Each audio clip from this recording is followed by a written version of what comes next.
SSC নিয়োগ দুর্নীতি মামলায় এবার প্রাক্তন শিক্ষামন্ত্রী পার্থ চট্টোপাধ্যায় এবং তার বান্ধবী অর্পিতা মুখোপাধ্যায়কে তলব করল ইডি। সামনেই পশ্চিমবঙ্গে বিধানসভা নির্বাচন, আর তার আগে এসএসসি নিয়োগ দুর্নীতি মামলায় এবার প্রাক্তন শিক্ষামন্ত্রী পার্থ চট্টোপাধ্যায় এবং তার বান্ধবী অর্পিতা মুখোপাধ্যায়কে ইডির তলব। কথা বলবো, প্রকাশ সিনহা রয়েছেন আমাদের সঙ্গে। প্রকাশ, কবে কোথায় তলব করা হলো এদের? দেখো কুসুমিতা, যেটা ইডি সূত্রের খবর যে ফের প্রাক্তন শিক্ষামন্ত্রী পার্থ চট্টোপাধ্যায় এবং তার বান্ধবী অর্পিতা মুখোপাধ্যায়কে তলব করা হয়েছে, তলব করেছে ইডি। তুমি জানো ইডি দুজনকেই প্রাথমিক নিয়োগ দুর্নীতি মামলায় দুজনেই গ্রেফতার হয়েছিল। দুজনের গ্রেফতারের পর তারা সম্প্রতি জামিন পেয়ে জামিন পেয়েছেন এবং তারা এখন বাইরে আছেন, বাড়িতে আছেন।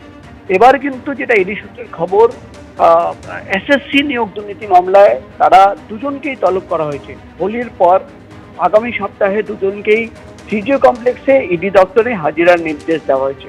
কেন দুজনকে তলব করা হলো? তুমি জানো গত মাসে সিবিআই তরফে এসএসসি নিয়োগ দুর্নীতি মামলায় চার্জশিট জমা পড়েছিল এবং সেই চার্জশিটে পার্থ চট্টোপাধ্যায় নাম ছিল। অর্থাৎ পার্থ চট্টোপাধ্যায়ের বিরুদ্ধে সিবিআই ইতিমধ্যেই কিন্তু চার্জশিট জমা দিয়েছে এবং সেই চার্জশিটের পর সেই চার্জশিটের কপি ইডি আধিকারিকদের কাছে পৌঁছে যায় এবং তদন্ত করে, যেটা ইডি সূত্রের খবর, ইডি আধিকারিকরা দাবি করছেন যে এসএসসি নিয়োগ দুর্নীতি মামলায় তদন্ত করতে গিয়ে একাধিকবার মিডল ম্যানদের সঙ্গে কথা বলে তাদের জিজ্ঞাসাবাদ করে পার্থ চট্টোপাধ্যায়ের নাম উঠে আসছে। অর্থাৎ প্রাক্তন শিক্ষামন্ত্রী পার্থ চট্টোপাধ্যায়, তার নাম বারবার এসএসসি নিয়োগ দুর্নীতি মামলা উঠে আসছে।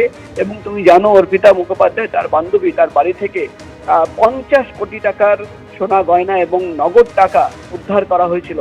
এবং ইডি আধিকারিকরা মনে করছেন এখানেও যেহেতু তারা সম্পত্তির তথ্য সংগ্রহ করছেন, অর্পিতা মুখোপাধ্যায়কে মূলত সম্পত্তি এবং যে দামি কোম্পানিগুলো খোলা হয়েছিল সেই বিষয় নিয়ে জিজ্ঞাসাবাদ করতে চান ইডি আধিকারিকরা।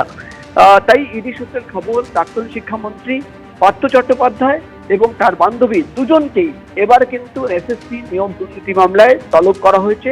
আগামী সপ্তাহে দুজনকে সিজিও কমপ্লেক্সের ইডি দপ্তরে হাজিরার নির্দেশ দেওয়া হয়েছে এবং দুজনকে মূলত জিজ্ঞাসাবাদ করবে।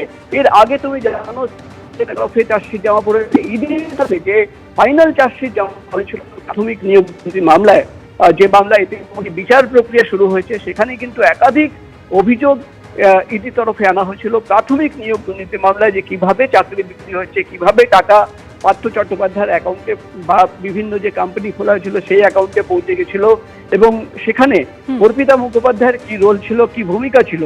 এবার কিন্তু যেটা ইডি সূত্রের খবর, প্রাথমিক নিয়োগ দুর্নীতির পর এবার কিন্তু এসএসসি নিয়োগ দুর্নীতি মামলার তদন্ত করতে গিয়ে একাধিকবার প্রাক্তন শিক্ষামন্ত্রীর নাম উঠে আসছে, তার ইনভলভমেন্টের তথ্য উঠে আসছে এবং সেই তথ্য যাচাইয়ের জন্য তারা কিন্তু প্রাক্তন শিক্ষামন্ত্রীকে জিজ্ঞাসাবাদ করতে চায়। তাই সেটা ইডি সূত্রের খবর, প্রাক্তন শিক্ষামন্ত্রী পার্থ চট্টোপাধ্যায় এবং তার বান্ধবী অর্পিতা মুখোপাধ্যায়কে তলব করা হয়েছে। আগামী সপ্তাহে দুজনকেই সিজিও কমপ্লেক্সের ইডি দপ্তরে হাজিরার নির্দেশ দেওয়া হয়েছে। সুস্মিতা। প্রকাশ, ধন্যবাদ।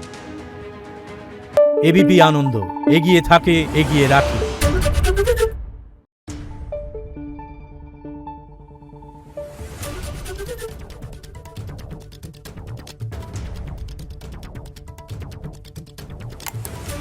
Thank you.